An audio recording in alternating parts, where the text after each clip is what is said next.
Hi, I'm McCarthy, and I help people with their breakups, and today we're going to talk about the worst breakup story. Do you have one? Please share in the comments. Please let me know if there's one that comes to mind for you, one that you remember that was unforgettable. And a lot of times, a lot of people, doing this for years, it's like, oh, you've never heard this before. This is the worst. It's just the worst because it's yours, but trust me, there's worse and worse and worse. And I was just telling B, who's with us again today, a lot of times, sometimes it's not that the breakup, it's the breakup you never saw coming. But I always think, I've never had this happen to me. You hear about it. But number one, if someone left you for your brother or your sister, or a close friend, never had it happen, never even been close to that situation, I would have to say that's got to be one of the worst ones, because you lose. Eduardo Martinez starts out with a 1999. Thank you so much, bro. You start out with, I broke up this, but you lose a friend or a family member, right? I don't know. Have you had one, B, where you've had a friend of yours that they broke up and they left someone for someone close in their circle? I can't think of one like that, really. I mean, that would be incredibly hard.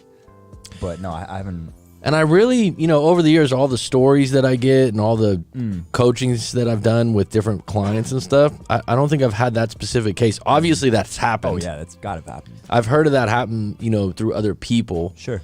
And I always think, damn, that's shitty, man. I've heard of it with older couples where they were friends for years, and and one of them's been divorced for a little while, and then something happens and they end up, confronting the situation. That's pretty harsh.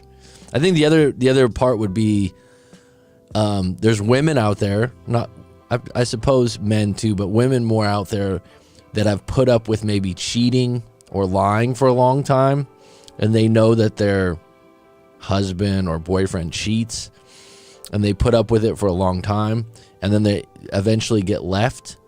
That's kind of hard. That someone might be like, oh, you made your own bed, but it's kind of hard because you're like, wow, I put up with that for so long. Right. And then now you leave me. I've heard of that one before. I'm such a good person. I put up with your stuff, and then right, boom. And the woman gets, and usually it's a woman, she's already had a couple kids, she's gotten to a certain age, and he's ended up with someone that he finds more attractive. Those are really harsh on the individuals. But the breakup story I'm going to share, I'm going to rearrange the story a little bit because it's someone I know, but probably one of the worst breakups that I've ever heard of. And it wasn't one, and the reason why it was bad is because there was no original grounds to break up. So to me, one of the toughest ways to break up is if you don't see it coming. Right. You're just blindsided.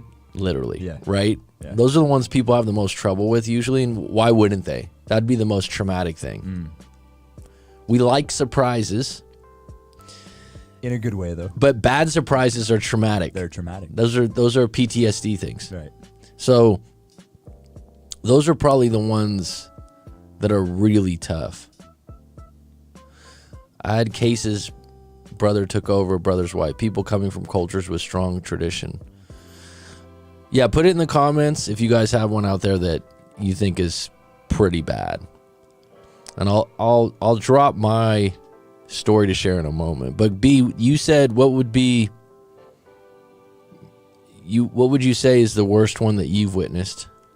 I really haven't seen too many that are really bad like that, that I can think of. Just the normal, stuff like one of my friends is just crying uncontrollably for 2 weeks straight. You're laughing thinking back at it. I mean, it's like, what a little bitch. Come on, man. Like one of those, but nothing really crazy. I say that laughing now, and it's like I've never had. It's funny because I'm a very empathetic person, but I don't cry a lot. And I've never had that happen. It's funny you just said that because I said it joking, like, stop, you little bitch, right? Right. But I remember when I was in my early 20s, one of my best friends, who was you know, tough guy, man, like linebacker in high school, you know, pretty big dude, masculine, as they would say, had his shit together. A lot of girls liked him. You know what I mean? He wasn't a chump or anything. His girlfriend and him were together for years. And he had proposed like 3 months earlier. They had a kid. They were together for like, so they were together. Yeah, they were high school sweethearts, but they were together for like 7 years. Right? I never really liked her. And it's funny because there's certain, it's interesting to say that I've never been this way, but some friends get jealous when you have a girlfriend. Guys? Oh, yeah. Not all. I'm certainly not like that. I don't, but they just don't like that they lost their friend. Yeah, there is a part of that for sure. Have you ever witnessed that? Yeah. It's like I've had friends disappear for a year when they first start hooking up with a girl that they really are into, and I don't take it personally. You might tease them a little bit or anything like that, but I wouldn't necessarily say the girl's bad, right? No, it's not. No, not. So like when that. I say that, I just always thought her personality was. She just never was in a good mood. That's what you know what I mean? She never had a smile. She wasn't sweet. She just always had this frumpy look, and she was a good-looking girl. Yeah. But like you hang out with your buddy or she's around, she'd go straight to her room. She wouldn't make any conversation. Right. And like I said, it wasn't like she was bad to him in that way. You know, it would be one thing if your buddy's girlfriend does bad things, steals money or cheats or whatever the garden variety is, right? But I just didn't like her personality when we would hang out, right? You know, like you know, if we were all going to dinner as friends, you'd get 2 words out of her, and this was before social media, so it's like, you know what I mean? You couldn't sit there on your phone, right? She was just a dud, just a dud of a personality, right? So, and she was cordial with me and everything. Anyways, they broke up. And I remember, like, I didn't foresee it coming or anything, because this was a good friend of mine, but I didn't know his ins and outs of what's going on. He called me up hysterical, I remember, and I was like, what? He's like, bro, can you come over here right now? And I was like, are you all right, dude? Like, what's going on? Yeah, like no, it was on the phone, and he was like, can you just come over here? I'm hurting right now. And I'm like, I said, this is linebacker, dude, you know what I mean? And I'm like, all right, bro, I'll come over there. And I remember, like I said, I was probably like 22, 23, and I was like pissed as a friend. Like, what the hell? Like, get off, you know, like, let her go. Like, I had no feelings or understanding of it at all. No. And I was just like, let her go kind of a thing. And I never liked her anyways. You could do better. You know, and then, you know, like years later, I wasn't crying like that, but I was like, ooh, I know that feeling now. You know what I mean? Of just, we had a different breakup though. His breakup, I think, was more like they were going to get married. They had a kid. Right. She started the classic early 20s, started going out with friends, and it just crumbled. And he just didn't see it coming. And then what was really hard is she ended up getting a full-time boyfriend like a year later that was someone that was like a CEO of a company that made made big money, was buying his kid jerseys of his favorite player. Oh yeah, that's hard. Yeah. Could you imagine that? And he would be, you know, like going to like little league games, and that guy's in the stands too. It was, you know, it was tough. Yeah, it's tough. I wouldn't say that's anywhere near the worst breakup I'm about to divulge though. But it's not mine. Not your, but like secondhand information, but it was actually a public story, and it was like, whoa. And like I said, it wasn't, someone might be, well, it turned into a breakup, but it was like one of the worst things I've ever heard. Okay. Easily. But like I said, I'm sure everyone out there, Truth or Lie says sister stole other sister's boyfriend. I think that's pretty harsh, man. Yeah. I can only imagine, man. And you know, if that guy's in his early 20s or he's a teen, he's like, yeah, I got the sisters, man. You know, as a guy. Right. It, like, all his friends are like, oh, dude, John's a savage. It's like, that's pretty harsh, though. Talk about not being able to forgive a sister, right? Yeah, where do you go from there? That's kind of crazy. But those I think happen more than you think because people forget like familiarity and seeing someone regularly. I've said this before, like a job, camp, universities, whatever it is. If you're going to go outside of dating apps, that's how the old school attraction used to work, where someone that's not, the best looking person or the high school quarterback, whatever you want to call it. I hate using the term Chad because it was just invented. And I know people named Chad. That's just what was thrown around. But, this is where organically people would meet and it would be familiarity, safety, I know you, right? And this is where people could, fall in love, dare I say. So there's only 2 on deck. I want to wait till there's a few more people to start the story because it's a good one. We're also going to unpack people read strangers' worst breakup stories, and it's funny. It's only like a 3-minute clip on YouTube, but it's literally only like 5 sentences each breakup. It's like not into the nitty-gritty details. I mean, what's a really bad breakup is someone that's willing to go low to hurt someone. Like you said before, take out your knees, just kneecaps. Man. The other one is I remember a friend of mine. They were at he had this on again, off again relationship with this girl that, again, actually I liked her, and this was a good friend of mine. But I was always like, what do you guys like in my head? Like, you're not going to stay with her because she was just a mess mentally, and she was really immature, and she had a drinking problem. But when you're in your 20s, it's not really a drinking problem. They just like to party. It's fun. But when you're in your 30s, does that make sense? 40, yeah. It's kind of funny when you think about it that way, huh? Yeah. It's like, oh yeah, so and so likes to party, man. It's like, yeah, when she's 32 with that same drinking habit, she's gonna be dust, right? It's like but it's like, oh, she can drink, So anyhow, I think one of the reasons he was with her is because this sounds really shallow. She had money. She came from a family with money, and so that just helps, She was paying for expensive dinners and doing things like that. But I didn't, and this is like, again, everyone's different on attraction, but I was like, she wasn't that attractive. And she had a reputation in high school, and they all went to high school together. And that's kind of hard. Reputation of? What do you think? Okay. Do you really have to ask, right, B? Come on. Do I have to say it? No. Right? She was friendly. Right. And so, like, some of his friends were even like, how'd you end up with, so-and-so? Because I didn't go to the same school as him. Anyhow, they would get in these fights and different things, and it usually was over drinking, but they went to a wedding. I might have told this story before because a lot of people, watching all the videos, like, I've heard this one. They went to a wedding, right? And weddings are hotbeds for promiscuous people, I would say. I haven't been to a lot of weddings, actually. How many weddings have you actually been to? Probably like 3 or 4. Yeah, I'd say the same. I don't know. Not and I was a kid at some of them, so it doesn't really count. Yeah, not a ton. Right? But they're supposed to be, wedding singers, right? Yeah. Or Wedding Crashers, the movie, yeah. So anyways, I go to this wedding. She gets wrecked, right? And he told me the story later on. She gets wrecked. He's putting out the fire, just calm down, whatever. And then she just disappears, and he spots her, talking to a guy for a long time.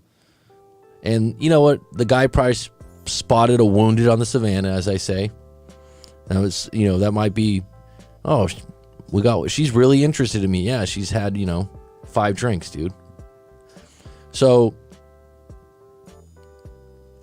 she ends up, I forgot how he said it happened, but he's like, let's just go, kind of a thing. And she's like, no, I don't want to go. I'm having fun. Like playing nice. Sounds like a movie almost. Yeah, I'm having fun. I was just going to say that. No way. Sounds right? I'm having fun. And he's like, all right, fine. And I think he left. Something happened. So he knew her, the guy that she was talking to at the wedding. So he left solo. Just I think so. Okay. Forgive me for getting this wrong in the nonfiction world of truth telling stories. So this is, I'm taking a few This was years ago. I'm closing my eyes trying to remember specifics, but I'm going to get to a good part. All right. Or a bad part for him. So he goes, she doesn't come home that night. They had an argument. She was going to stay there, or whatever. Yeah.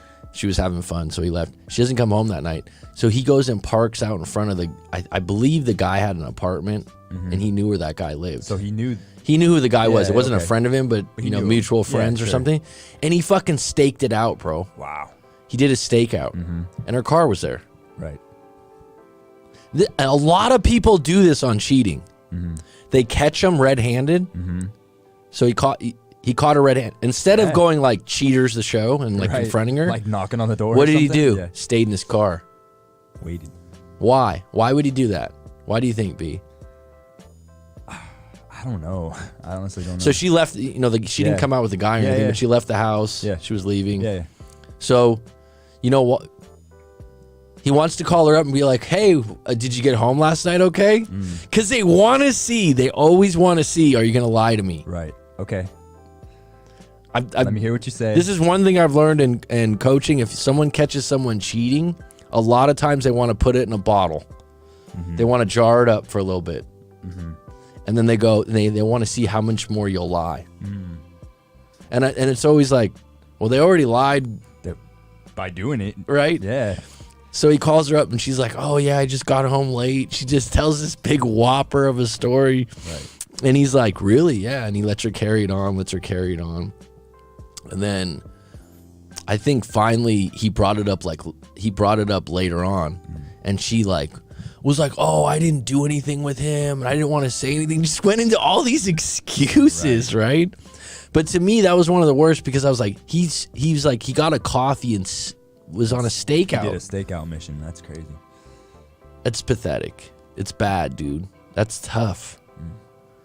And then on top of it, like I said, didn't confront her. Right? He kind of, and I don't think they just broke up right after that. So he let it go for a little bit. They didn't break up right after that. Like they carried on for a little while. And this is why someone's like, oh, I would have just broke up. It's because looking back, my buddy was kind of in a difficult phase. Money was tight. She was important to him. It's like why does someone stay with someone that's bad to them or in a bad couple? Sometimes you're not in a great place on your own, and it's really hard. You feel like you're boxed in. Yeah. Right. You're boxed in, or I want to give her another try. Right. But the funny thing is about the detective thing, Clutch.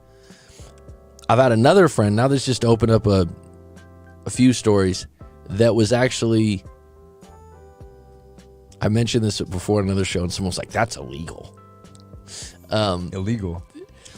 He got into her, and I'm not going to say which application, but one of the applications where like WhatsApp. It wasn't WhatsApp. Okay, like just a messaging app or whatever. Right. Yeah. Right. And he was pretty crafty and clever with those things. And he's like, I figured out how to get into her. And I'm like, without her passwords, he's like, yeah, it can be done. And I'm like, all right. So like to mirror or something, or like he just had access to her. Wow. Okay. So you're to her WhatsApp. You can see all the messages. And it wasn't WhatsApp. It was something else. Right. But and he was sitting there while he was telling me about it. He was fucking proud. Like he was smiling about it.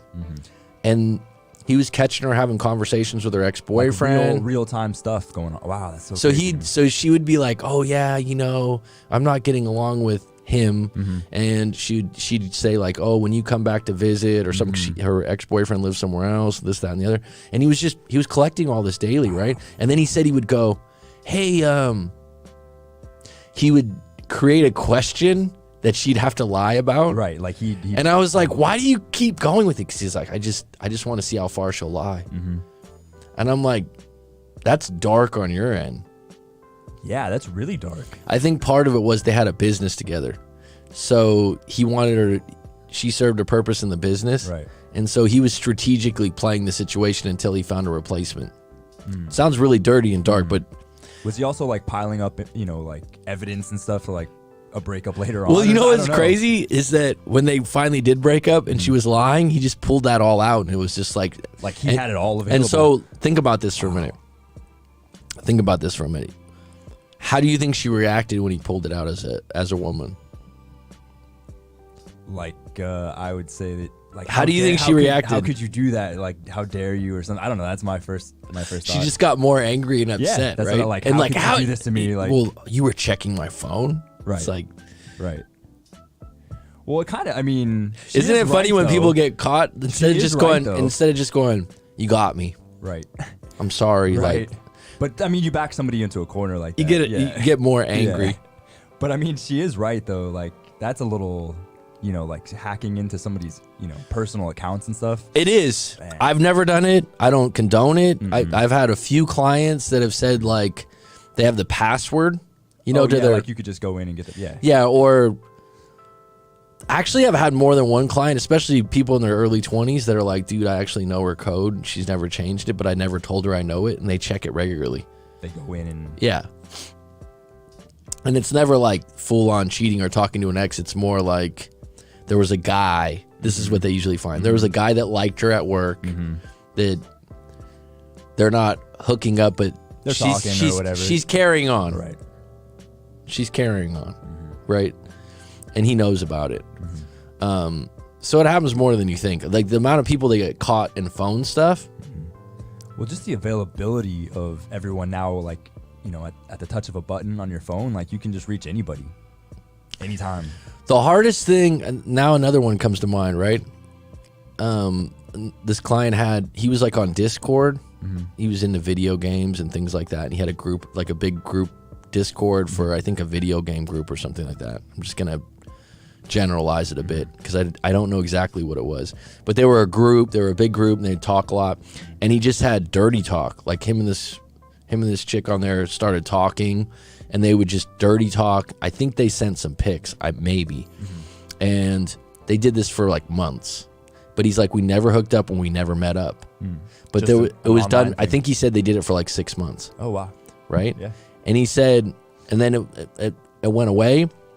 But the history of that chat, whether it was on Discord or one of those WhatsApps, I forgot what it was on, but I'm pretty sure it was on Discord. She somehow saw that on his computer, and the whole history was still there. So someone's like, wow, that was stupid that he didn't delete it. But he never went and actually met. He's like, I swear to God, I never met the girl. And so it's a classic like emotional cheating. Yeah. But the part that's hard about that is it's one thing to see it. It's another thing it's Silver Linings Playbook, right? That's got to be one of the worst breakups ever. Like when you see it, you're like, well, I mean, some guys would be in a nut house for that, sure. Right? It's like, but everyone handles it differently. All right, we got 7 on deck. I'm gonna tell you one of the craziest ones I've heard of. I would say one of the worst. I'd call it playing detective. Part denial on the person being cheated on, but she most likely. Well, what happens is when you play detective like that too, it becomes a different game. And then breaking up, it becomes like, let me show this person how bad they are. So Leandra asked, does the body count matter as you get older? I think that's completely on the individual. I would say this, as a man, men care more. I would say I personally don't care as I get older as much, but I'm sure if you're going to make someone your girlfriend, there's some curiosity if... Oh, you've been with X amount of people or whatever, yeah. But don't you kind of know if you're with someone that's a little bit more? But I mean, it's not a conversation that needs to be had. I'll tell you this, when the girl tells you like, oh, you're just number 3 or you're number 2, the guy goes... Okay. Right. It's like, have you ever met guys before that are like, oh yeah, I was her first? Yeah. And they're like older. And I was her first. Yeah. Is that what she told you? Yeah. So I think that matters more then. But I'll tell you this, guys get really upset. What's the rule of 3, my friend? What is that? Elaborate on that, Clutch. Like, do you never have a girlfriend that's been with more than 3? I don't know. Experience counts. I mean, there's something to be said for that, right? All right, so this story goes like this. You've never been asked? Wow.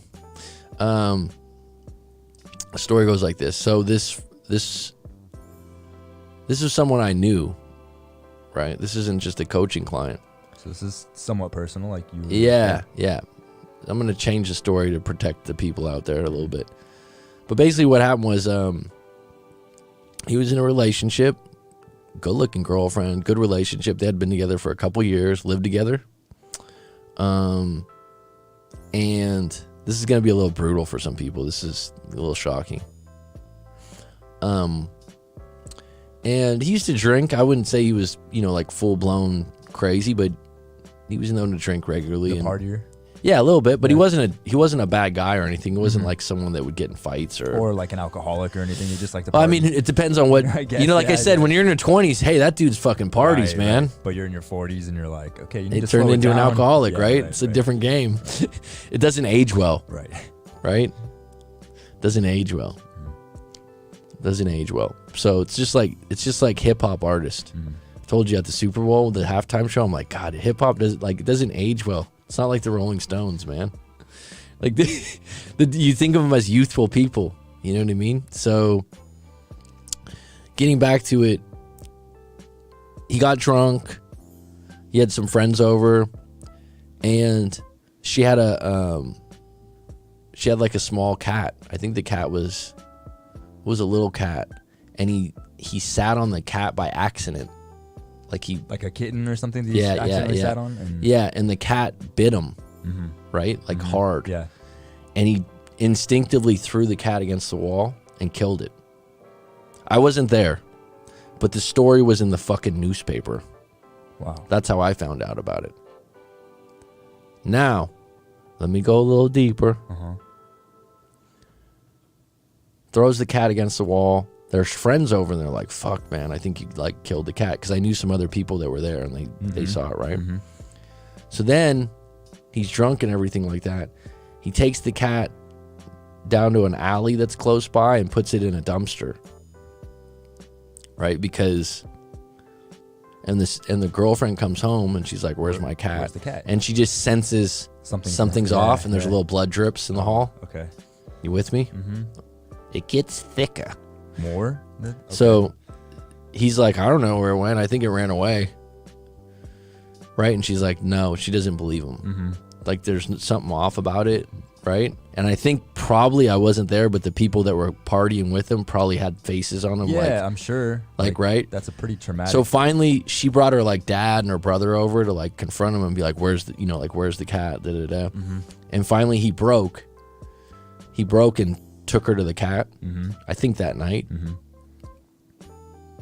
She called the police. Wow. She called the police. This got in the newspaper. Yeah. So I don't know if they have like pet detectives. I'm not trying to be funny, but like, I don't know how this works, but they said that, the cat had all these broken ribs. Like in the paper, it was like they had like 3, but the cat was small. Right. Right. And he had to go to jail. Like for animal abuse. Yeah. Wow. Yeah. He had to go to jail. She broke up with, of course she broke up with him. So this is one of those things where it's like, well, it's not really, it's a breakup. Oh, yeah, it's a breakup. On the spot. Wow. On the spot. This is why you don't drink too much all the time. Because it was probably something he wouldn't have done if he was drunk. I mean, you would hope. Yeah, I would hope and it was just kind of like a knee jerk. Like I said, I wasn't there, but it was in the paper. Right. Because I remember reading about it, and I was like, oh my God. Yeah. And then he loses his girlfriend. Like she's done. Oh yeah. He didn't go to jail right away. It took a while. Like it was a case, right? He had to get a lawyer and all that stuff. It wasn't that cut and dry, but I mean literally on the spot they were done. And they were together. Like the part about that makes that really tough, and everyone's going, well, he deserved it. Okay. I won't go on the that part of it. Like they're not going to make it through that probably. You kill your look at your face right now. You're like, what? That's pretty forgiving, huh? Yeah, I don't It's think like, they make oh, it through honey, that. I know you drank too much.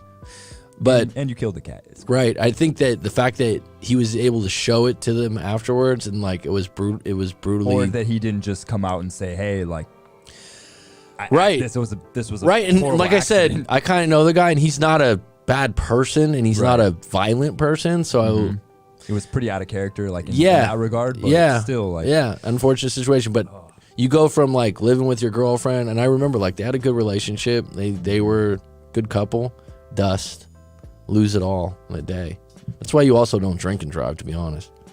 Like, because that's gonna be the same thing. You can get drunk driving. You can hurt someone. Oh, there's right. tons of bad things that can happen. How hard did he throw the cat? I don't know. I'm just telling you what was in the paper. I didn't go back to him and be a detective myself, but it's a reflex reaction. I'm not saying it's right. I'm not saying it's right or anything like that, but I'm saying worst breakup that comes to mind. That's probably one of them because someone's like, oh, that breakup was secondary. Well, it's kind of at the core because you think about it, right? Someone's facing jail time. That's when you get close sometimes to someone. If a girl stays with you when you're facing things like that, that's your girlfriend. That's when you need to lean on someone. Yeah. Right. So that's probably one of the worst ones I've ever heard of. That's just a crazy story. Yeah. Yeah. I mean, and the good news is he came out and he's doing really well. He had to do like 6 months or something like that. Wow. Yeah. Okay. Wow. And he had to pay like $40,000. There was some kind of thing, his lawyer fees and stuff. It was a mess. It was a mess. It changed him. But hands down the worst breakup story I've ever come across. And like I said, maybe someone doesn't consider it a breakup, but that's a breakup. It's a breakup on the spot. Yeah. It's circumstantial. I mean, I've heard of other things that were pretty bad. I think one of the worst things to do post breakup, I think the guy was on one of my live streams as a call-in when I did call-ins before. And real confident guy too, ex-Marine. Like he was into jiu-jitsu. He's actually on my Instagram. He's a cool dude. And he was like, met this woman through work, and she was a little bit younger. I think he's like late 30s. I think she was like late 20s, and she was, this, that, and the other.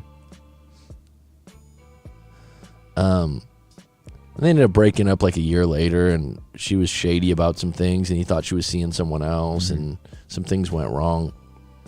And he was like, yeah, dude. He's like, all right,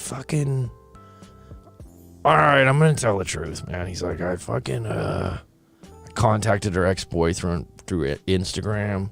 And I was like, look, man, just tell me, does this broad do this to everyone? And I'm like, you contacted her ex-boyfriend? Yeah, and he's like, I know. Because he's like, I just want to know. Should I just give up on this and just move on and just love myself again? And I could feel it. Like he was just frustrated. Yeah. And he said that, I was like, damn, because like most, I don't know, like I guess there's some guys out there that they would be like, oh hell yeah, she's a nutcase, this, that, and the other. But this dude was like, I don't think we should talk, dude. Like I think you're in a bad place. And then he went and told her that he was contacting him. It made him look foolish. Yeah. But so they were still in contact, or I was like, you contacted her ex-boyfriend on social media and asked, and he's like, I just couldn't take it anymore. I want to know, did she do this to someone else? And it didn't go over well. And then the guy told her. Right. And then on top of it, she was seeing someone else. Okay. After they broke up. Like she was seeing someone else, and he showed up at her house. With the other guy there, and like he had some stuff at the house, like some sporting equipment and stuff like that he had asked for. And then he, like flexed on the guy, like this fucking guy, and I was like, wow, you really did that? Like you showed up at that. That's been done a lot. But like, it's a hard drive home when it's not received well. Because you see it in movies and it's like, oh yeah, they get in a fight or something like that. It's like, but you still got rejected, and now some dude that's hooking up with her is like, this dude's psycho, man. It's like, those are a couple of the worst ones, I'd say. Anyone else have anything to beat it? Look at that. Oh, that's messes up. You said a reflex reaction. He didn't hunt it down and kill it, as sad as it is. Mm-hmm. It is. I mean, like I said, I'm not saying to let him off the hook, but jail time, I don't know. It's one of those things that I wasn't there. If it truly was an accident, like it was just... I wasn't, you know. Yeah, like I don't know all the ups and downs. I just knew it resulted in an instant dust to a relationship that was good. And so to me, like I said, there's not many times where I guess I just never faced it where you're just like 100 to 0, like, and you're just like, I'm out. That seems like it should be on the show Cops. From what, that story is like, oh my God. There's some crazy ones out there. I mean, imagine the ones that just never leave someone alone. Like stalkerish kind of stuff? Yeah. Oh, that would be... Never had it happen. Women tend to divide by 3. Men tend to multiply by 3 when giving their body count, at least in their 20s. Yeah, there's a lot of dudes that lie. I think we've talked about this before. I remember there was dudes I went to high school with that were big liars when it came to who they were with, and girls would be like, I never even hooked up with him. Well, like we were talking, it's a huge thing in high school. Like, you know, oh, I was hooking up with someone. That's like a... Remember I had an ex-girlfriend. I told you this, that we were at this was years back, like a long time ago, and the guy was like a bagger at like Trader Joe's or something.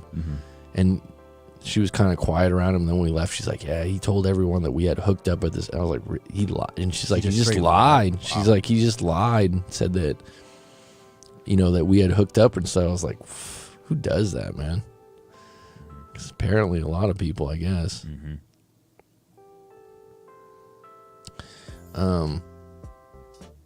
What's up, Joe B?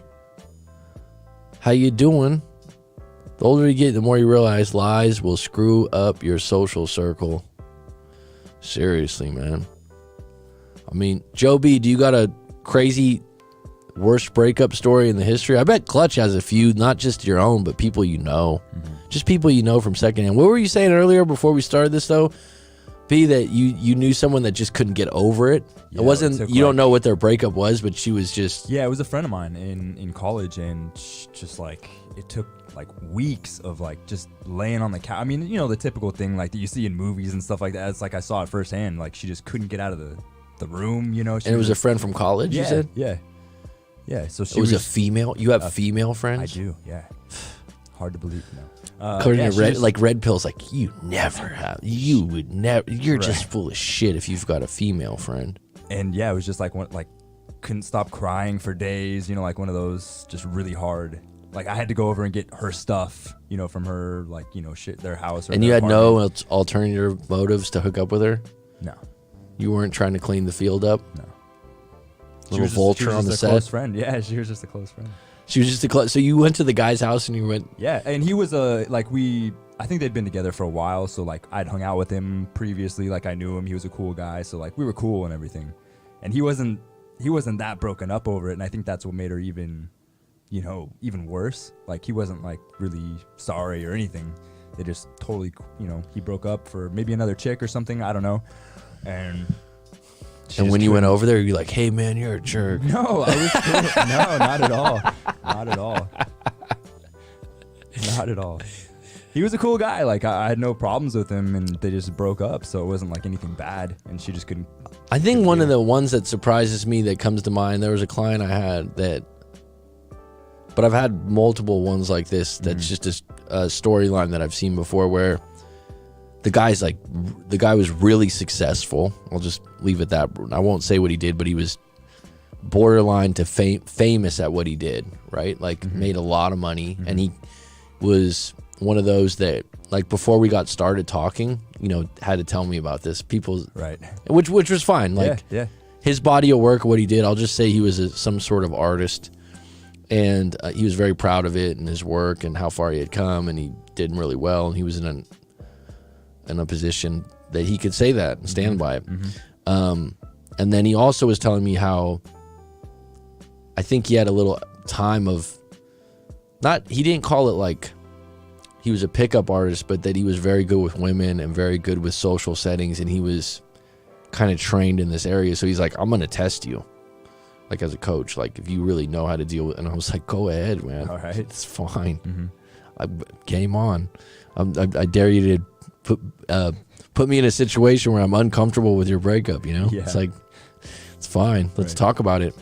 So it was funny though. Very confident guy, and like I said, in that sense, and good at his job. Then we get deeper and deeper and deeper into the breakup. He's with someone that's depressed, maybe, I don't want to use the word mentally ill, but one of these, not bipolar disorder, but full-on depression for sure, for a couple years. Well, yeah, that's. And then as we get deeper and deeper, like he puts up with it and does his best to kind of enable her. And the part about it that was crazy was like, then you get to the part where it was like, yeah, dude, we've only had sex like once in 2 years. Like those are ones where like, we can sit here and say that's not everything in a relationship, but as a male, it's, as a female too, like, what are you doing? Like, it's not necessarily everything, but it's a big red flag if you've went 1 or 2 times in a year. Yeah, that's. And there's a lot of relationships that like just let that go to the wayside. Like I said, I remember one time talking to people, I go, oh yeah, I was down to 1 time a week sometimes, and the guys just went quiet.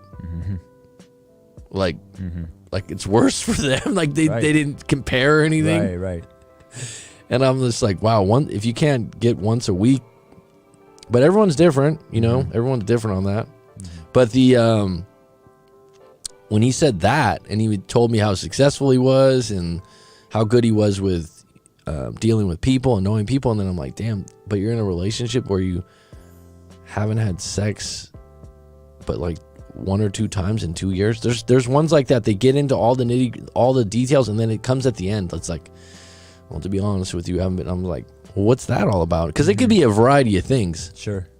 Yeah. It could be something that happened to you when you were a little kid that you didn't deal with. It could be something that, you know, some limited belief, all kinds of things. But to me, for 2 years, and then when you break up, you're like, I don't know what's going. Well, there's something, there's something wrong with the intimacy department. It's not just because you haven't been like, well, you need to court your woman. This is why general advice like this.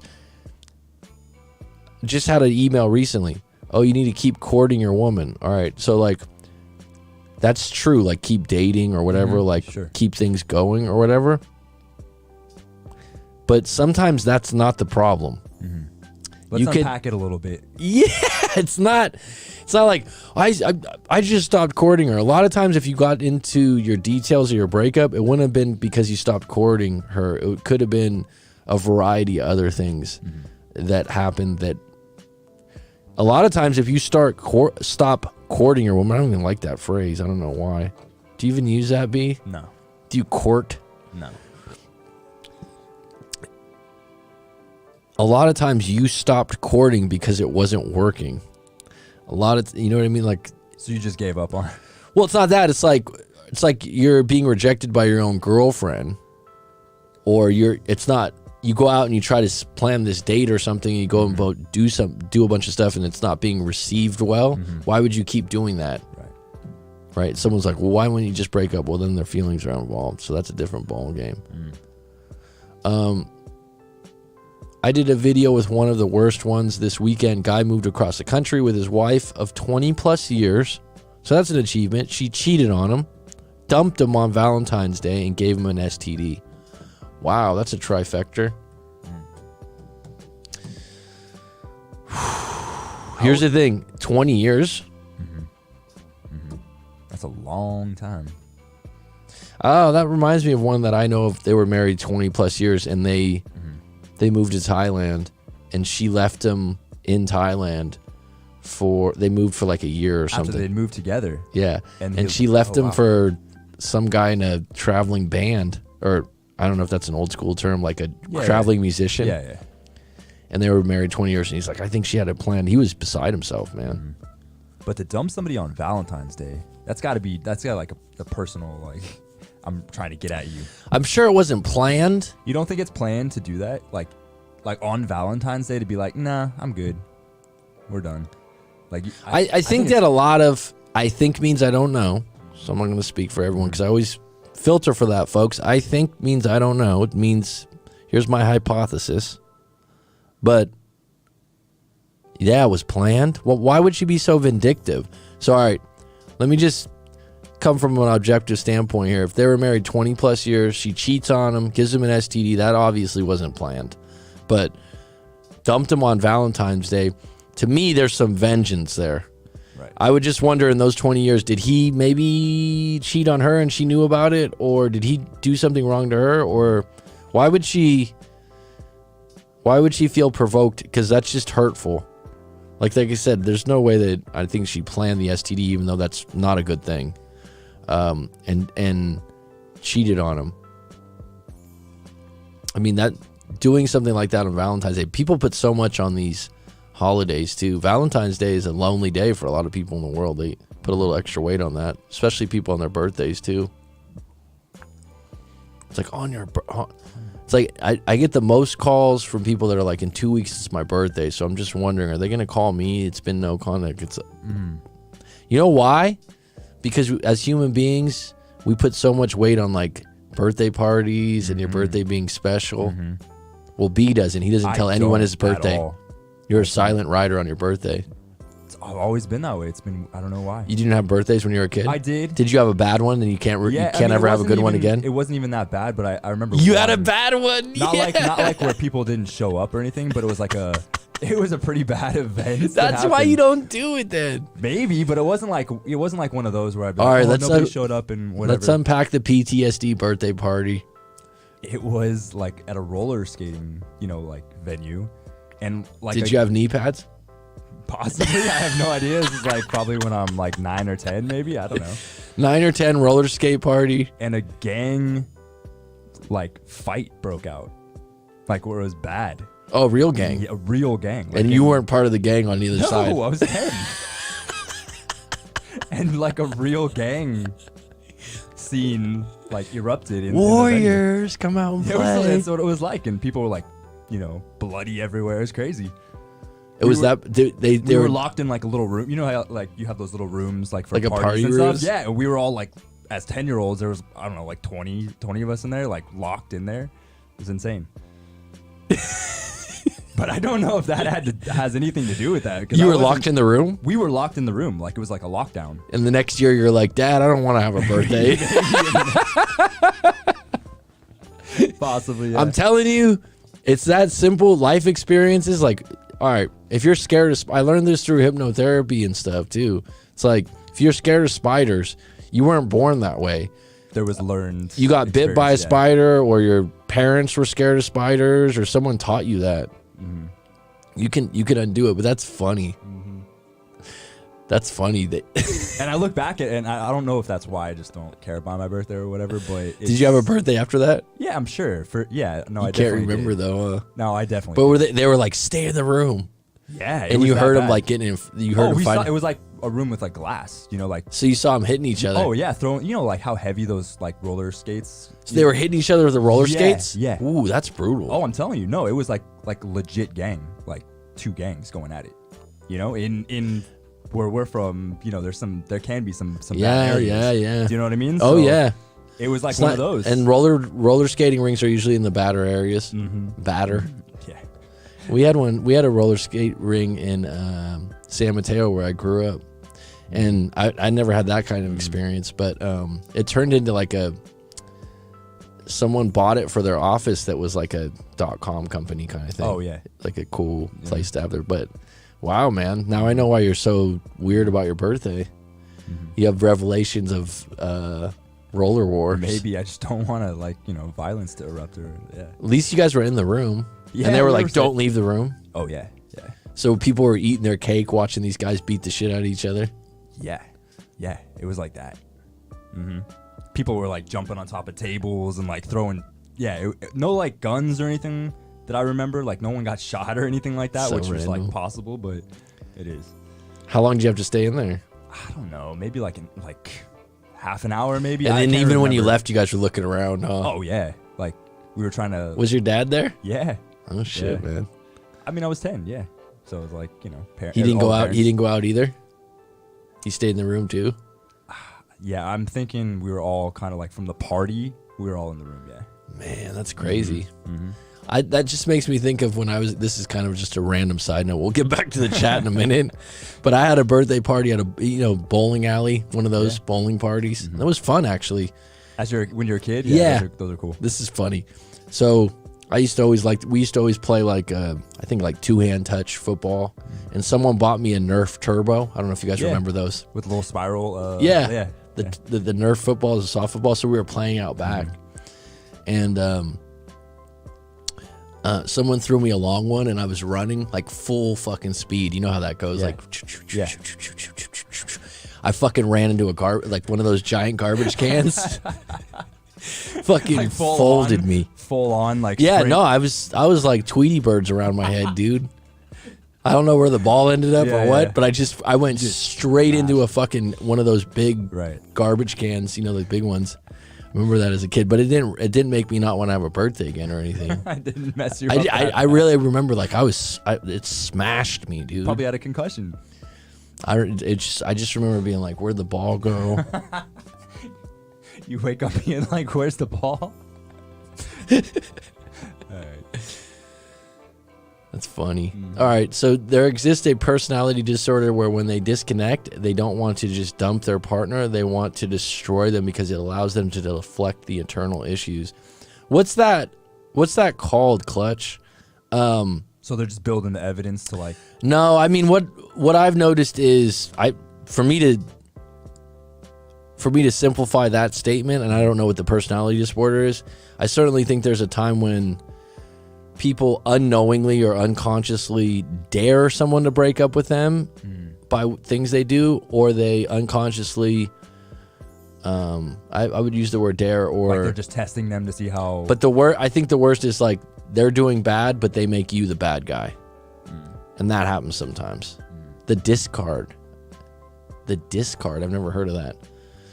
That's the personality disorder, the discard disorder. Never heard of that. Or devalue and discard if it's 2 steps. Wow. That's calculated, isn't it? I discarded him. Relationships can really bring out the worst in some people. Yeah, they can. Well, you know what's funny is the amount of people that think they have bad luck, right? We've talked about this before, about luck. But in relationships. Oh, yeah. And then you're like, well, you've had 3 or 4 bad luck relationships that you had no part of choosing the person. Yeah. Or sticking it out. There's on Netflix right now, there's a series where they meet in a pod. Have you seen this? They meet in a... Some of these reality shows are like... They meet in a pod? Like... Yeah, because I don't really watch regular TV, and I just came across it yesterday. When I say a pod, I mean like small room, and then there's a glass that you can't see through, and there's someone on the other side, and there's a couch and a room, and they call them pods. And then they do these short... Pinoy Expose Central. Pinoy would be Philippines. Love Filipino people. They get in these pods, and then I think there's like 10 to 15. Nick Lachey runs it. The guy that was married to Jessica. Okay, yeah, the boy band. Yeah. Guy. What's up, Rob? How you doing, bud? Just thinking about you a couple days ago. Hope you're doing well, bro. So this reality series, they meet. This is just crazy to me because people watch this, right?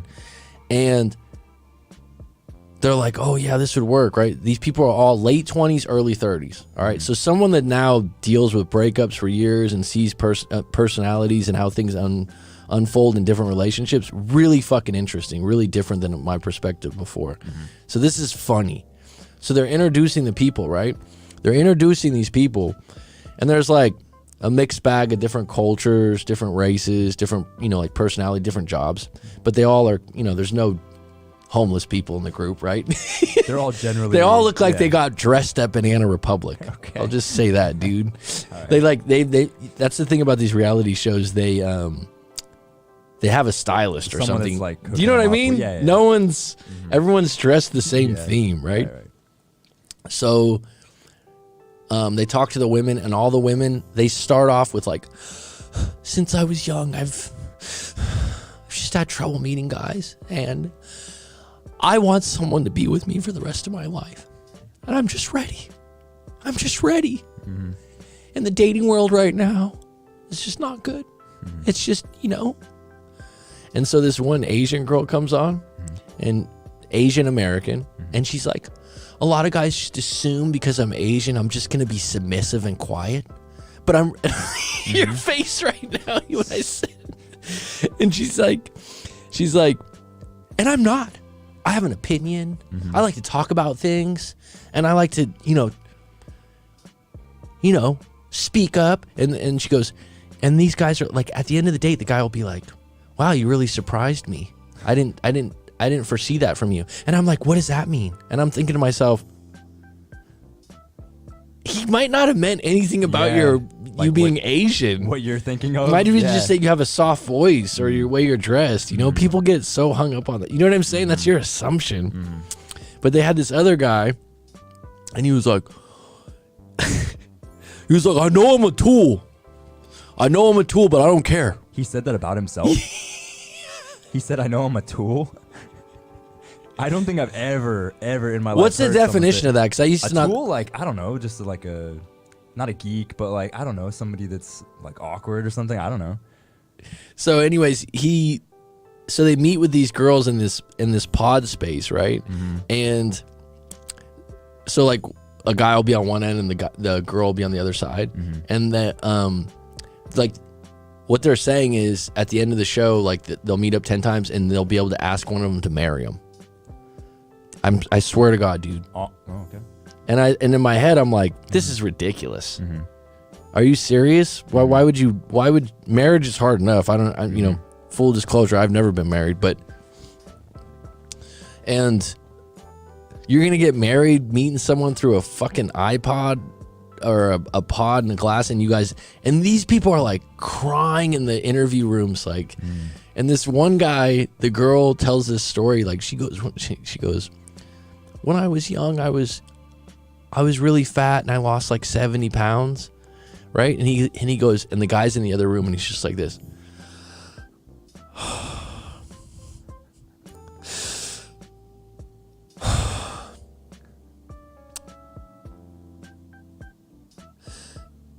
I was a little chunky too when I was young.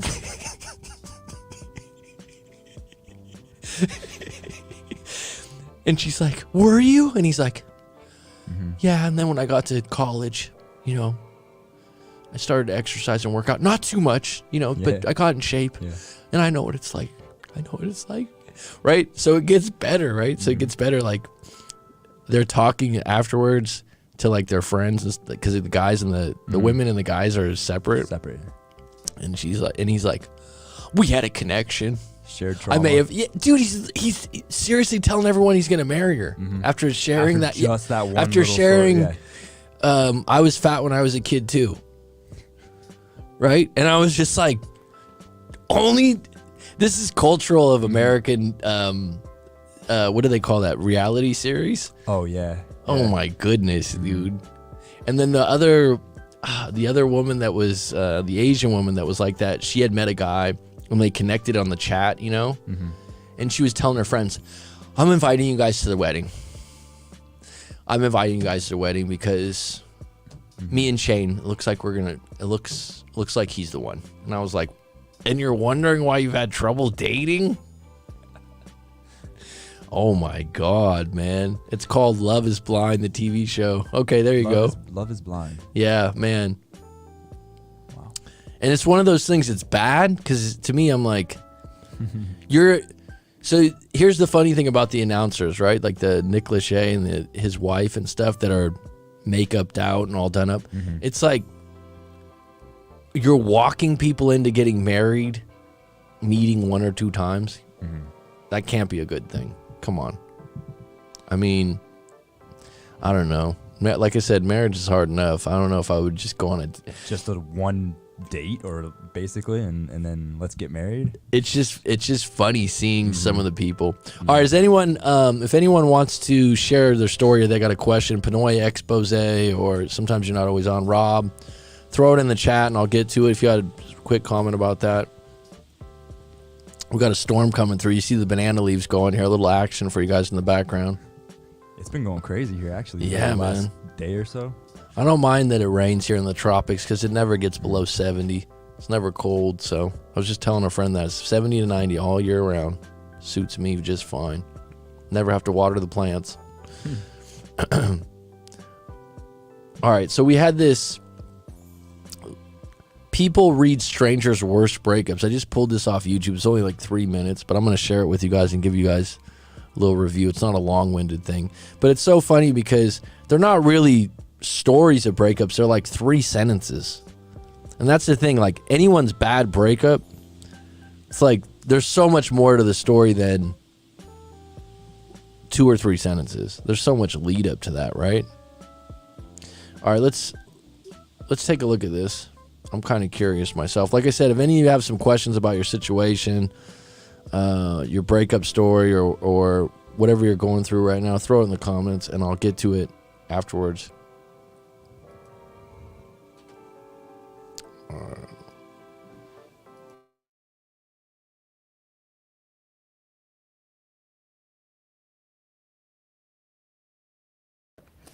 My boyfriend cheated on me with my cousin about 3 years ago. They're still together, and I have to see him at every family gathering. Oh, that's so messed up.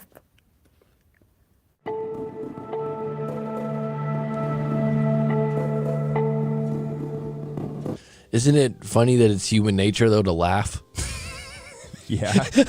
That's messed up. Ha ha ha. Yeah. But that's what like you said, that's what I mentioned earlier, that would be one of the toughest things. And then seeing Yeah, at you family have to events, see I them wouldn't, all the if that was time. the case, I Yeah. probably wouldn't go to the family events.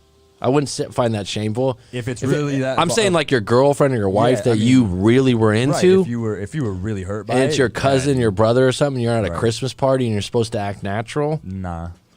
I was saying I wouldn't go if Yeah. I was really that hurt over Oh, it. come Nah. on.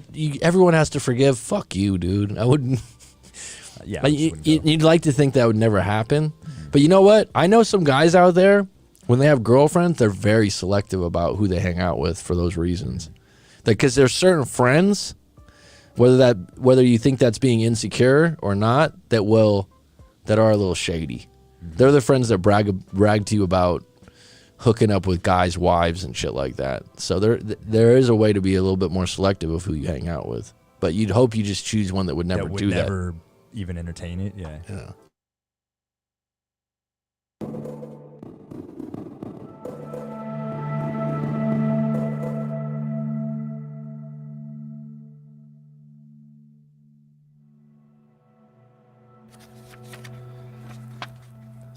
I have loved the same girl for the past 6 years. I see her from time to time and we fool around, but to me, it's more than that. I've been feeling the same heartbreak for 6 years. I've dated a guy for almost 2 years. I was so in love with him, I changed myself to his liking, not realizing that he never felt the same for me. He dumped me, and when I asked why, he refuses to tell me. He left me in the dark to this very day. You can relate to that one? I don't know if these are that bad. No. I mean, that's just a ghost. Just a ghosting. You know what's interesting about that? I've been fooling around with this girl for 6 years and I love her. Okay. Yeah, that was like, but it wasn't like a serious relationship or anything. So you didn't get the cue that's probably one of the biggest things I've talked about it many times, is the idea that love is exactly a fine equalness. Mm-hmm. Like it means different things to different people. Means different things to different people, but also like at any given moment, I love them more than they love me, probably. Just the fact that you're saying that might, purvey that. But you don't get to that.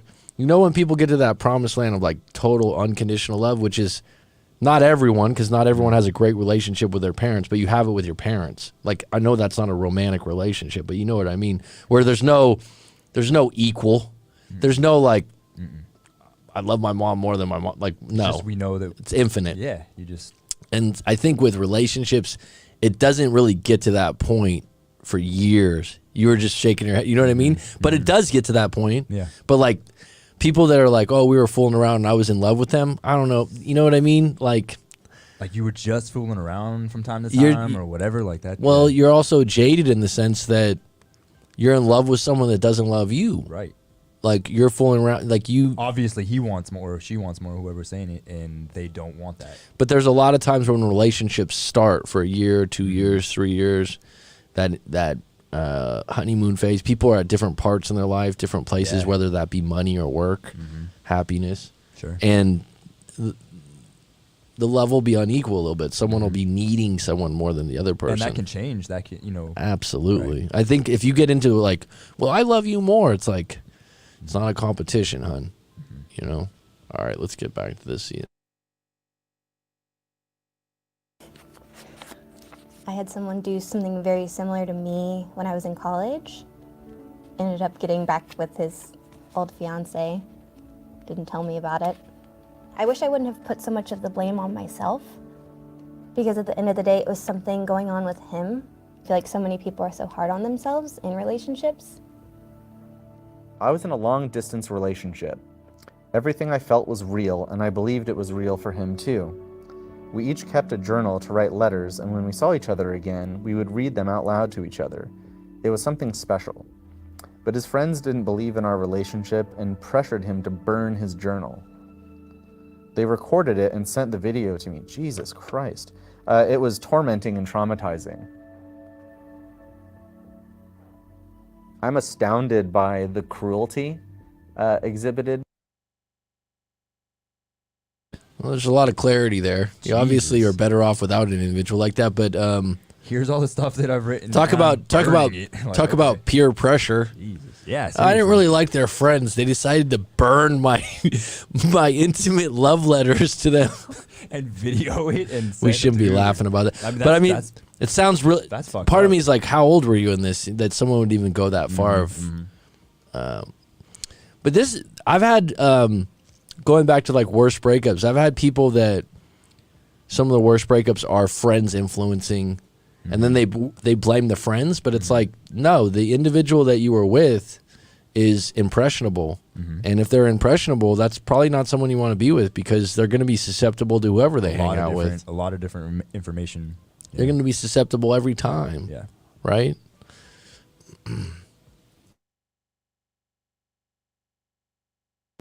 By people sometimes, like, you are far better off not being associated with them at all whatsoever, because it's going to take years for this person and their friends to discover what is at the root of their own pain that's causing them to like want to hurt other people this way. But you dodged a bullet here, I think.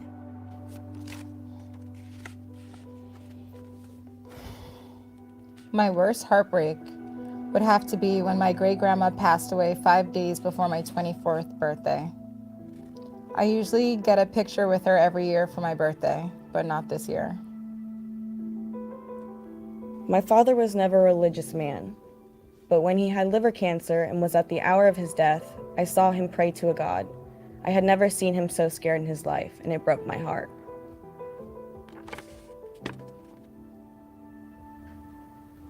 My best friend died in a car crash. My last words to her were, "I never want to see you again." It will continue to haunt me for the rest of my life. I wish in her final moments she knew how much she meant to me and how much she changed my life for the better.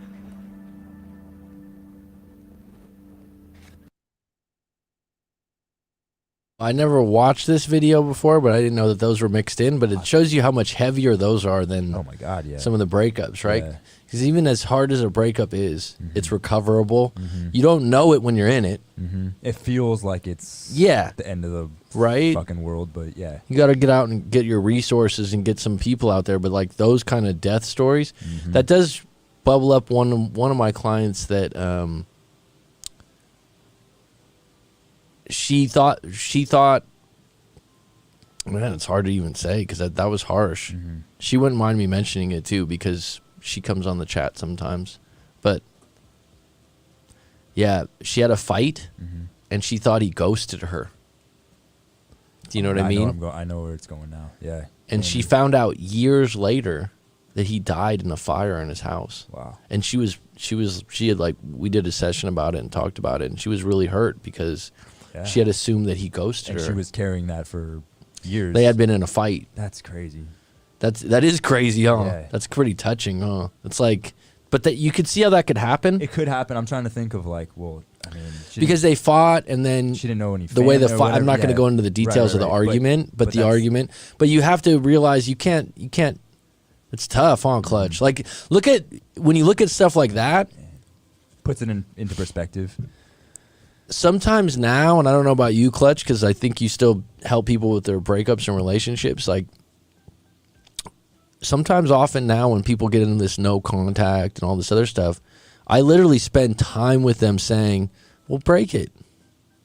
You want to break it? Let's talk about it. Instead of like, and they always tell me like, wow, that's really different, because I'm not telling you it's the right thing to do, but let's go through why you want to break it. Because a lot of people, their reason is, well, I just need to know. I'm like, all right, a lot of people say that, but then they break it and they don't get something good, and they're frantically. Yeah, so you see what possibly can happen if it right. If it go Just down know the that road. consequences. But on the flip side, sometimes I think the biggest thing I'm learning in this space and evolving towards is like, there is no absolute answer. Like I don't think life is painful. I hate when someone say life is tough, life is painful.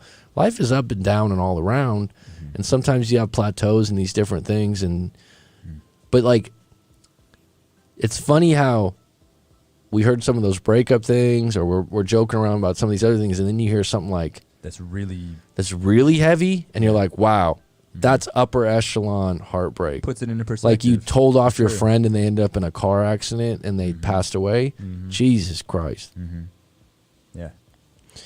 Breakups are hard. A lot of times people think it's harder than losing a loved one. Well, it depends on how you lost that loved one, or what their age was, or what. Because you could easily, when you lose a grandparent or great grandparent, they had a good life, they were ready to go. As a great grandparent, I mean, yeah. Yeah, I had a great grandparent like that. It's like you're okay, you're at peace, because they lived a good life and they did fine. Like someone that's younger or circumstantial.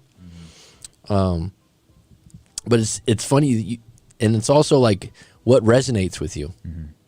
It's like, kind of feel bad, like the torching of the journal, kind of laughing, because you're like, really, someone would do that? It seems so juvenile. Well, it's so fucked up, and like, I don't know, it's dark to me that you would like record that, and yeah, I just would never think to do It sounds too like, you know what you don't realize is there's people have some oddball nuances or weird things about them, and so you're like, you might go, oh, if you knew the person, it wouldn't surprise you. You know, there's people are weird But sometimes. like I said, you know, like there's fucked up people in the world, and sometimes we just don't do a good job of like filtering for them, or we just miss some things, and you just see it like this, you know, in this story, like where he burns the fucking journal, like videos it. But like, he was weird. influenced by friends.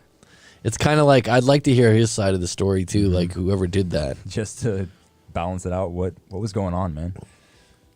Man, there's a lot of now. Before I started this today, I just went into this topic with one story in mind, and all these stories are coming to mind. And every single one of them, people get over them. Some of them linger, though. I think the hardest ones, I think probably people that have had first loves or first crushes that went really bad really affect them relationship wise. And I had a client, well, he's still my client, because we talk outside of breakups now, Well, as far as that kind of sets the framework, or the ground. yeah, that, like he was you know he what was I mean? having a lot of trouble with dating. He was giving a lot of effort, and he was a good dude and does well, and he's doing a lot better now after we've done some sessions, and we even did some hypnosis and different things like that. It really helped him. And he wasn't, when I say that, he's doesn't have any like disorders or anything like that. And then when he finally divulged the first girl he had a crush on in high school, and she was cute to him, whatever, I've never seen her. And she would kind of get him to do things for her, or buy her snacks, and I don't want to say use him, but she had the upper hand. And she was seeing like another guy, and he didn't know it, and he walked in on them together, and he was just, that was his crush. Right. That And it just crushed him. dramatic, yeah. And he did some really bad things to the guy. I'm not going to go into it, but he created a rift between him and that guy. But it hurt him. And you could tell when we talked about it, it was still there. And sometimes those things need to be cleaned up a little bit and shared with someone like myself or a therapist, because then you just realize they're not as bad anymore. But they definitely will affect your dating outlook later on. And he was having similar situations happen where things weren't working out over and over again. I know it's easier said than done, but I always try to be mindful of the words used towards one another because they can leave a lasting impact, especially in this situation. Sure. Sure. 100%. Sure. A little bit deep today, huh? Off and on here. Yeah. You know, it's like some of these stories are, they're a little deep. Pinoy Expose Central. What a name. What a name here. Anyone else have a story they want to share out there? B, you have any closing comments here? None. Worst breakup in the history? Some of them I've seen on this show today. Seriously. Trying to think if there was another one I'm missing. Bottom line is, though, I would say that at the core of it, you got to keep showing up, man. Whatever happens, tougher things happen to other people, but in the moment. What's up, Mr. Sammy? We're talking about worst breakups ever. And usually the breakup that's the worst for you, someone else might be like, oh, that's nothing. That's nothing compared to my friend. My friend was this. And then you got the ones back in America or California. I'm saying it like I'm not American, but don't live there. It's been a while. Where someone just gets completely hosed on the... Oh, yeah. Those you are hear that all the time now, but... Yeah. Right? That they're, living... They went from being rich to living in an apartment. And they got to give half their income away and all this other stuff. That's the horror stories of... Yeah. And they're bad. Some of them are bad. You know what it makes me think, though, is that the more money you make, and I've noticed this about people that have a lot of money, the more you're worried about losing it. Sure. I mean, especially if you've been, it's like goes back to your state. It goes back to this, I got nothing to lose. Where, like they're always worried about how they're gonna lose it, and it's certainly not good that you have a bad divorce. There's a client of mine that had a divorce where, she was getting alimony and all this other stuff. She had a boyfriend, but he still had to pay alimony. And it really financially hurt him. And he had to go to get 2 jobs and whatnot. And he took her to court for 2 years to get the alimony lifted because I don't know the logistics of the law there, but she was living with her boyfriend. So if he could prove that she was... that the boyfriend was, that she didn't need to get the alimony anymore, and they had been together 2 years. And he had a girlfriend at the time, so he got a second job to fight this. Just to straight fight this in court. That's crazy. Because he said the alimony was so much, and then he was in his early 50s, and he was a small business owner, so he had to pay his own medical. So he was like, dude, I just, if I can get this alimony. So he told the girlfriend, look, I'm going to do this for 6 months. I'm going to get this other job. And it was a very busy job. And then we'll be done. But what happened is the court case ended up going 2 years instead of 6 months. Wow. Guess what happened? By the time of the end of the court case, he loses 2 years later. He lost it 2 years later. And he said, I didn't regret it because that's the kind of guy, the man I am, that I wanted to try. And I thought I had the right grounds. But he goes, she ended up breaking up with him because he was never home because he was working 2 jobs. To fight this. Interesting, huh? Wow. And the girlfriend he had was good. But she was just fed up, like, you're never home. And he was like, I told you this was going to take, but it took longer. A lot longer. Kind of took over their relationship. Right. So it just puts things in perspective. It's like they say sometimes, how if you ever heard of the placebo, right? You take a sugar pill and your pain goes away. It's absolutely true. So your belief really works. They actually say people out there that, like, you got in a car accident, and I shouldn't say that. I don't even like saying that to you. Someone gets in a car accident and I hurt their knee, right, or whatever, and they make a bigger story out of it so they can get money.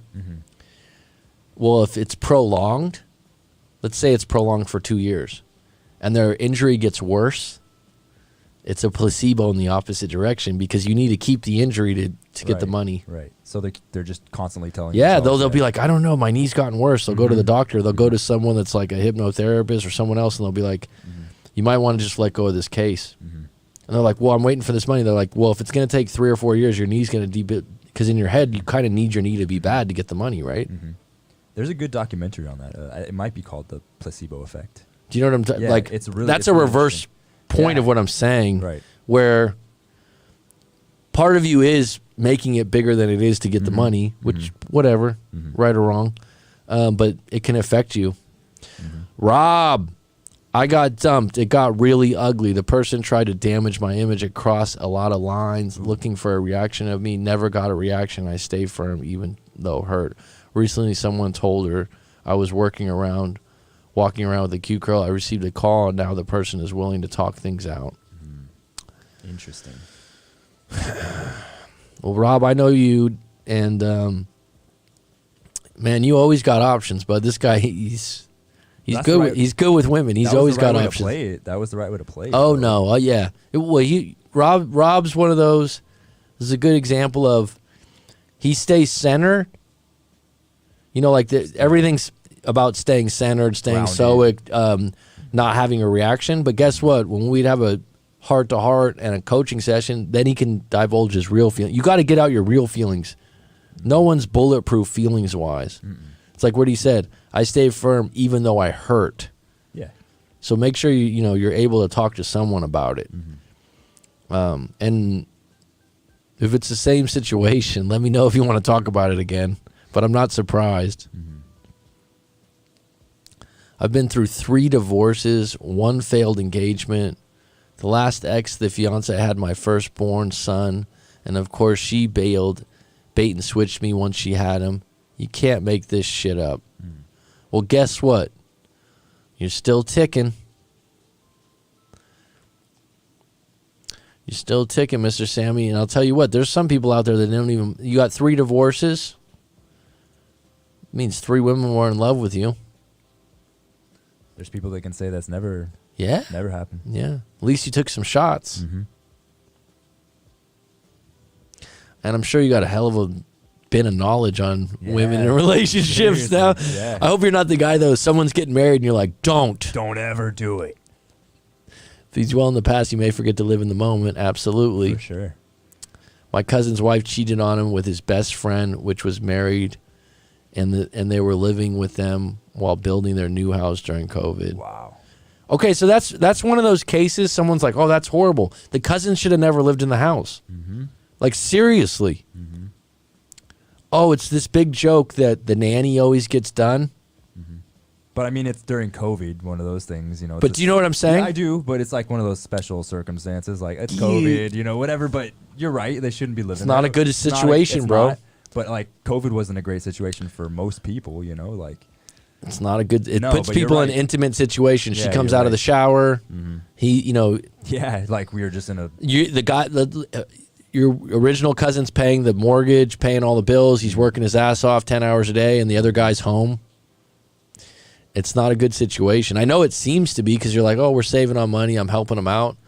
I would honestly say, and I would have never said this when I was younger, I would say in those situations, if someone asked me like, hey, what do you think? I'm helping my cousin out. He's going to stay with us. I'd say make sure you have separate entrances, or like how are you going to divulge that? And then I would also say, like, there's certain people you're like, they would never do it. You still could be wrong, but there's certain people character-wise, and then there's certain people like, Right. That you just are like a little come on, iffy dude. on. Yeah, yeah, you know what I mean? You're not surprised in the Yeah. short. And they'd be like, I'm sorry, everyone needs a therapist, myself included. I usually tell people, universe is not done with you yet. That's why you're still here. Years-wise, it was 7, 2, plus 9, plus 12. I've been around the block. Yeah, that's a lot of time. Man. Well, at least you got 3 honeymoon phases out of it, I hope.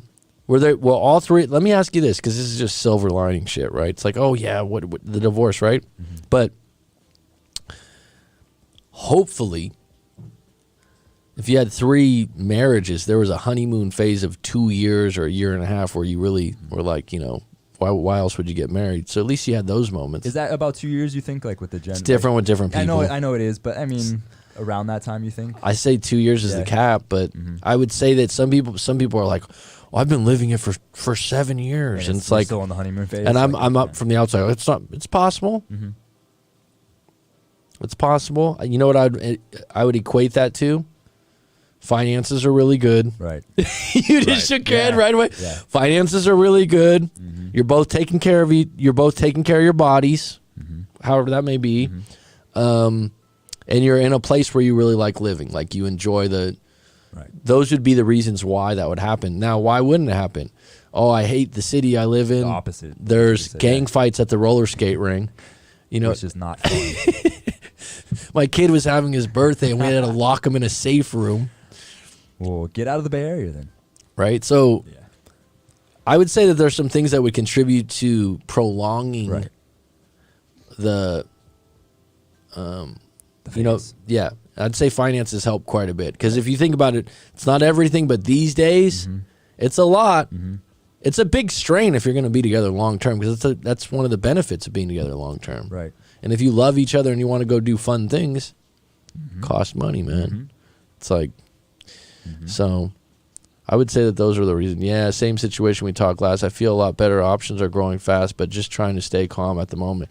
I'm just going to give you a quick piece, Rob, because I know about that situation.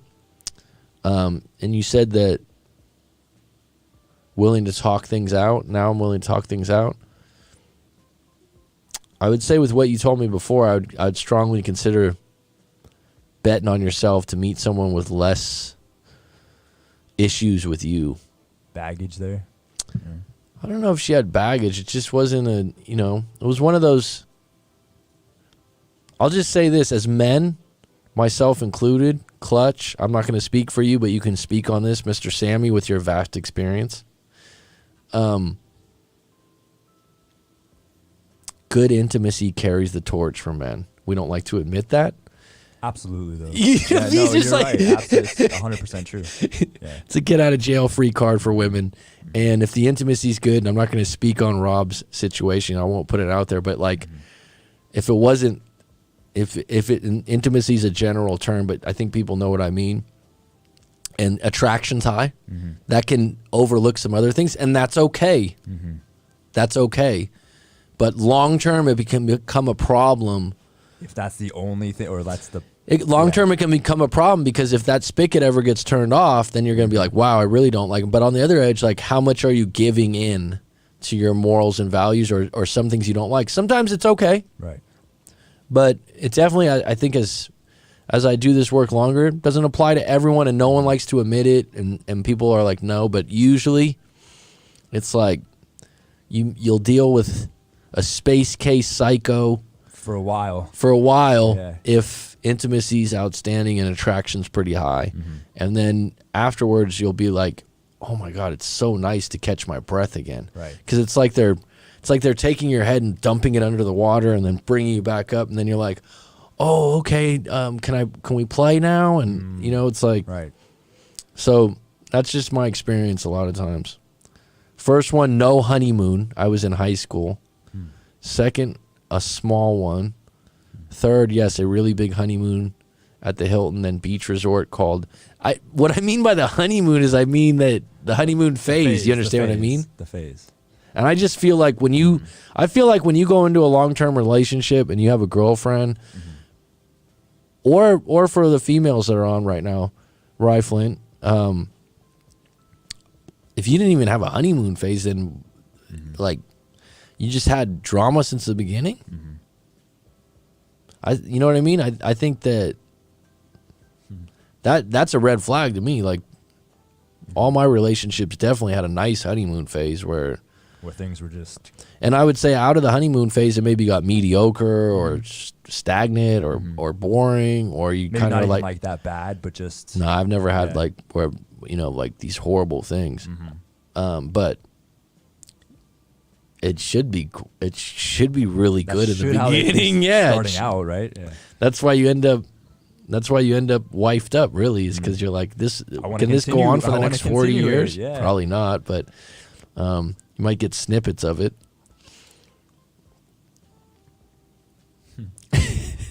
She basically fumbled the bag. Rye Flint, what about you? How many I wasn't going to say partners. How many boyfriends have you had? I think you're 31. Maybe that's personal for you. But did you have a honeymoon phase with all of them? See, y'all guys have to work. Nice haircut, coach. Right on, Rob. Keep in touch, bro. Take care, buddy. Later, Rob. Nice haircut. Yeah, it's low maintenance. Low maintenance, yeah. Don't have to. You know when you shave your head and you get to that point, and you leave the house and you're like, oh shit, I don't even have to worry. It's fine. It's I don't have to do anything. I'm good. Post honeymoon is what makes or break a relationship, depending on the maturity, stability of your partner. Being bored is part of any relationship. Being with someone you trust, priceless. Great point, bro. Absolutely, yeah. Correct. All my relationships had red flags. I think that, you know what I think now? Some of them you're gonna have to deal with because no one's necessarily perfect. Like perfect, quote unquote. So if you're one of those, this is a red flag. This is a red flag. It's like, how many of them can be redirected? Like if there's something you don't like about the person, can it be redirected and can it be stated? Someone might say, oh, you can't change people. I'm with you, but some people you can suggest something, and if it's good for them. Could be a big red flag or something that's kind of just, mediocre. Look at this. My takeaway from all my exes, people change. I remember my father told me that when I was in my 20s. I remember. Well, you say that all the time, like just talking about in this space. Well, a lot of times people say someone just told me recently, people don't change. I feel like some don't. Some don't. Maybe if they're. I really liked that CIA agent Bustamante, Yeah. and I told you he said people are at their best when everything's right. Right. So let's say that you have a full day of sleep or a full night of sleep, full day of sleep, assuming you work nights. Full sleep. You've gotten your rest. You've gotten your rest. You've eaten. Yeah. Things are good in your life. Right. You're not. He's like, then you have all your resources, all your faculties, and you can be your best that day. But he goes, everyone has a baseline that goes back to the core of their personality and their character. So if someone's in the past has tended to be vengeful and irritable or impatient, and that's a base of their personality, that's going to come out when they didn't have enough sleep and whatnot. And so that's kind of an interesting take on it. That, in other words, that baseline's always there. But I think in terms of habits, look at people that never exercise, and then at 30 start a class or something that would change their life, because usually after they exercise a lot, they eat better. And Well, it's like you say, the environment, exercising, doing different things. And that's something that personally I think that it just gets overlooked again and again. If you have changed the situation and the problem persists, it wasn't the situation that was a problem. Great point. Making an effort. Yeah, all of them had them. Okay, well, good for you. Like I said, that honeymoon phase, man, if we could, it's just replicate that. This is kind of a random analogy. It's just like, have you ever have a puppy and you're like, God, it'd be kind of cool if you had a puppy if it just stayed this way. But then the puppy does piss all over the place and crap and do those things, but it's just cute. But it's, But then you're never going to keep the relationship like that. And then eventually the dog gets to like 13, 14 and you're like, now that's unconditional, right? It's like, all right, we're going to take care of it. Got vet bills. That's why I say long-term relationship, whether you call it a marriage or not, it's the love pension. 4 serious relationships. Okay. Wow, we got to get you on the show live. What do you think? You can tell us all about them. We'll unpack all of it. Was it their fault or your fault? Were they good or were they bad? It's an interesting thing to rate your relationships on a scale of, everyone does this 1 to 10 on looks. What was your relationship overall on a scale of 1 to 10? And that probably changes too, like your first relationship, if you've had a few, I'm sure that changes. Well, your viewpoint after your breakup, saying, your perspective later on is like, oh, she was better than I thought she was. Right. Well, I'm saying if you were to rate it like your first relationship, and then you've had 4 more, how would you relate it, later on? Like after you've gone through some things. That's a good point. Do you know what I mean? Post breakup, it's like, bitch, right? Like it, yeah. I say that jokingly, but I really didn't feel that on my breakups. What I've seen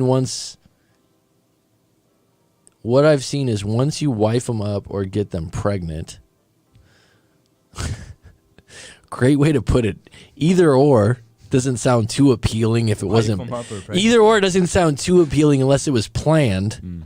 They then unmask, their fangs come out. They go bipolar on you. The first 2 fiscally assaulted me once. Fiscally means money assaulted you? Is that what you mean? Physically? I've never heard that. Physically, it's got to be physically. Oh, physically with no PH? Assaulted me once wifed up. I've heard of that. Female like it changed when. Well, just females assaulting the men. I've never been hit by a woman that I was dating. No, there was one time. I got hit with a purse. That's it. Is that the story you're talking about? Yeah, yeah. It wasn't even a girl I was. No, it wasn't even a hit. But I mean, it was kind of a funny thing. It's like, did that just happen? That was public too, man. That was a girl that I would say that I dated her like 4 or 5 times, and she warned me. I told you that story. She said, "I don't want to hook up because I get attached." She didn't use those words, but yeah. Like and I was then once it happened, it was like, you weren't lying. Where are you right now? And shows up at a pub I'm at with friends and starts like yelling at me or something. I was like, huh? I've never had this happen before. What are you doing? Yeah. We're not even together officially or anything like that. Yeah. And then took her bag and hit it on my head and walked out after that. I didn't have any bruises. I wasn't having black eyes, so it didn't really affect me. But yeah, that's right. Thanks for bringing that up. Can smile about it now. Yeah. And we never, one of those things, like, she was cute, man. She was a good looking girl. I think that's what bothered her, is that she was used to, not having someone that was not that serious. Different or whatever, yeah. But yeah, I didn't talk to her after that again. I ran into her a few more times too, and I was very like, how you doing, huh? Yeah, just nice or whatever. Yeah, I remember you. You remember me? Yeah, I remember you. You're the psycho. You're the psycho that I took a wide berth on. What I've seen, last relationship was engaged for 2 years. Why would you be engaged for 2 years? Were you saving up for an expensive wedding? There's been people that long time. They just Why would that be though? I don't. Maybe you just don't have the time to plan it out or whatever. I don't know. He says you didn't talk to her. You just hooked up again. I don't know. I don't know because of what I was talking about. I don't know what that's pertaining to. You mean like, I'm saying that. Sometimes I don't even call it dates. We hung out. Because people think of dates as like dinner and that or something. Yeah. Man, that was years ago. But we hooked up multiple times. And I remember this. I remember after the second time, she bought me a bunch of gifts, and she bought me like a teddy bear and different things like that. And I felt a little awkward. Like this is. And she went somewhere and bought me back gifts, and I was like, "This is weird." Not weird, but it was too much. Yeah, it was too soon. It was like that stuff you do for your real girlfriend. Yeah. And like I said, she was a catch though. I mean, I think it was just awkward to her that I wasn't super interested. Yeah. But didn't talk to her again. Ran into her. The honeymoon phase is the epitome of all relationships, and they slowly evolve, hopefully, into something that's more grounding and meaningful. Well, that's a thoughtful take, Leandra. Hopefully, yeah. One thing people have to get into is there's no guarantees. There's all this information on YouTube, and everyone's looking for the ingredients. Tell me exactly what to do. I can tell you probably what not to do, but there's probably going to be some times where some unpredictable things happen, and you're going to need to trust your mind to not make the right move, but whatever you want to do. People need to come back to what they want more than a lot of people get into like what the other person wants. Well, what do you want? Exactly. What do you want? It's a big one. Mm-hmm. It's at the core of all self-improvement. I mean, I forgot this lady's name. Mel Robbins. She wrote a book 1, 2, 3, 4, 5. I'm not joking. That's the name. And her whole like some of the self-improvement now that I've You've been around for a while. I like self-improvement. I'm all for it, but there's so many different self-improvement books now, and they're all, you know, her thing was like, you count to 5 and then you make a decision. And I get it. That's the premise of the book. To stop not making decisions. And it's called 1, 2, 3, 4, 5. Okay. And it's like TED Talk. Right. She's got a podcast. She's got a bunch of stuff. She's interviewed all the time, and that's the premise. 1, 2, 3, 4, 5. Make a decision. And the funny thing is, I think she used to be like a corporate lawyer. Like her background's not in self-improvement. It's kind of interesting. So she comes at it like from a different angle. I guess. I mean, I didn't read the book. I've seen part of her TED Talk a while back. She's a very confident individual. But that could work for some people. I don't know if you need a whole book to tell someone to count to 5. It worked for her. No, it's not a bad idea. Yeah. It's not a bad idea. I mean, especially for people. And the last 2 multiple times cheating on me, it's crazy, bro. Where are you at, Sammy? Because I keep thinking you're Sammy that I've had a coaching session with, but the Sammy I had a coaching session with, I don't think he's been married 3 times. I could be wrong. And the last girl he was with wasn't cheating on him, I don't think. So I might get there might be 2 Sammys in the world, surprisingly, huh? I'm like, oh, what's up, Sammy? Because I do see you in the comments, but it might be a different one. All the exes, they change. I think people change with circumstances, for sure. But I always say this, fucking people will surprise you. Right. You know when they really show their true colors? Inheritance. Oh, like you get a little bit of money or something like that? No, or? just when someone passes away and people are at the table. Oh, like who's okay? Yeah. I'm just saying in my life experience, my personal life experience, not ever being at that table, but some of the stuff that goes down, you'll be like, people get, you're like, you did that, or you know what I mean? Like that's when you're like, wow, I'm surprised. And you hear it all. That person could do that or say that. Or, I was always told I would, have Grandpa's Van Gogh painting.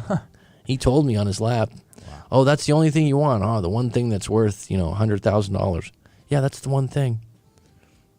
True colors come out when they have nothing, or they feel like that they have nothing. Sorry, bro, there's no ingredients to this. People change. They can change their minds at any moment. All you can do is plan and expect them to F you over on the back end. It is what it is.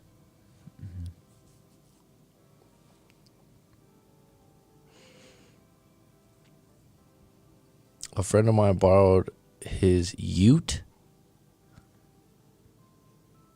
UTE? What is that? You're better with this. What's a Ute? A UTE? To take a girl out on a date. They stopped dating, and she saw him in the street in his Mercedes and slapped him.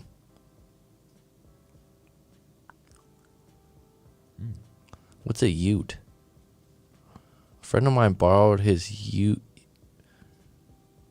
I'm totally wrong because it's got to be abbreviation for something. UTE. I would think. That's a joke in some movies. The 2 of Utes. What is that? Is that from Tommy Boy or one of those? Yeah, maybe. Oh, I don't know why that's coming to my mind. Tommy Boy. It's a good movie. It's Classic. a car. UTE. Holden Ute. Why? I'm just confused. Why would he get slapped because he was in a?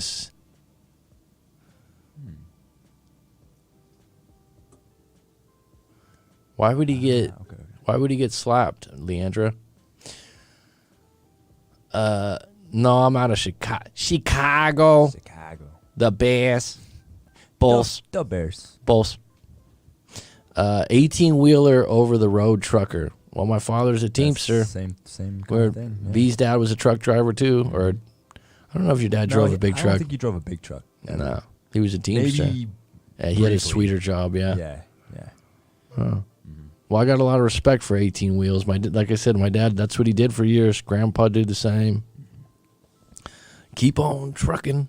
I've actually had a few clients. It's kind of ironic. Yeah. Chicago.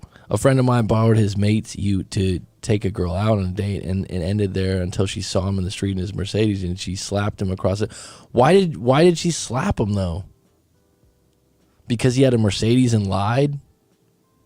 That's kind of a good thing. I've known guys that have money that date outside of showing their car or their house for a little while. So they don't want to show that they have. That's fucking smart, dude. It's an Aussie car. Have I seen it in Mad Max or? Let's pull it up. I want to see what this is.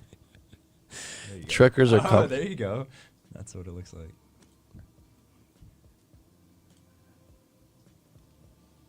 It's like a car that has a truck bed. That's so funny. There's an Australian guy in Phuket that has a car like that. I know. It's not the same model though. That's funny. I've never seen that. I did that. I wouldn't show my car until the third day. It's kind of a smart move if you have money or something like that to see what they react. Just to hold it off a little while. Truckers are common clients, doctors and nurses too. Gotta have someone to talk to, right? All right, we're approaching 2 hours. This has been good. I'm glad you rolled on this one, Mr. Sammy. I appreciate you in the comments, too. I see you from time to time. Leandro, always appreciated. The great Rye Flint, RY. Clutch, thank you so much. Rob jumped in for a little bit. Yeah, it was good. All right, folks, it's curtains. Take care, and I'll see you probably in a couple days. Later, guys.